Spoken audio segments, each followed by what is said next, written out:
tweeted that I will not stop doing what I'm doing until the EU is abolished and until Ursula von der Leyen is in jail, where I think that she belongs. And I figured it might be important to just go over who Ursula von der Leyen is, what she is responsible for, which I think she's responsible for the downfall of Europe essentially, and what she is currently doing, because it's a lot to keep up with, and it's a lot of insanity, especially to keep up with, that she has announced in the past, let's say, 2 weeks.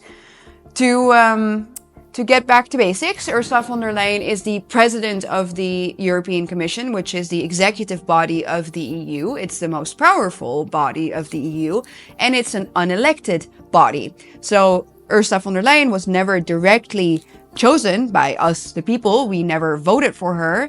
No, Ursula von der Leyen instead was nominated as the president of the European Commission back in 2019 and was renominated in 2024, even though Ursula von der Leyen is under investigation for corruption. Let me get back to that in a second. What is Ursula von der Leyen known for? Well, to start off with, she is known for the EU Green Deal. So all of the climate madness, the net zero insanity, the strangulation of our economy and of our farmers, that is Ursula von der Leyen.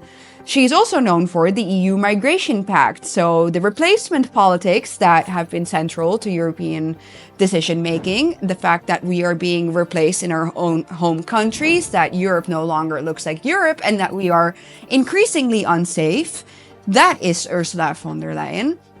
Then, like I said, the corruption scandal during COVID, Ursula von der Leyen single-handedly closed a deal with the CEO of Pfizer, whom her husband actually works very closely with because he has a company that specializes in creating vaccines for, yes, you guessed it, Pfizer. And Ursula von der Leyen closed a 35 billion euro deal with the CEO of Pfizer via text messages. Text messages that we have never seen up until this day, even though it's been requested multiple times that she discloses them.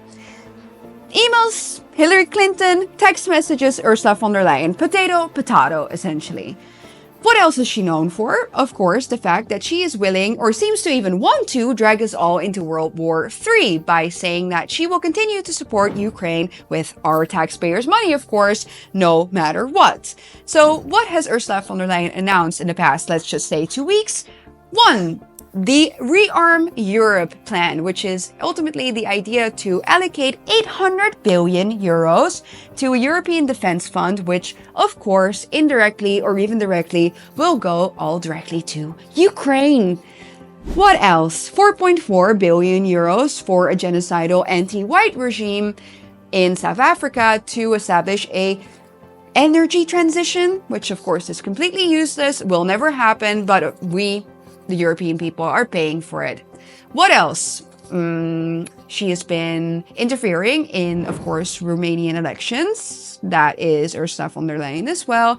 And last but not least, she has said that she will soon launch a plan that will allow the EU to access our private savings and use our private savings for European investments.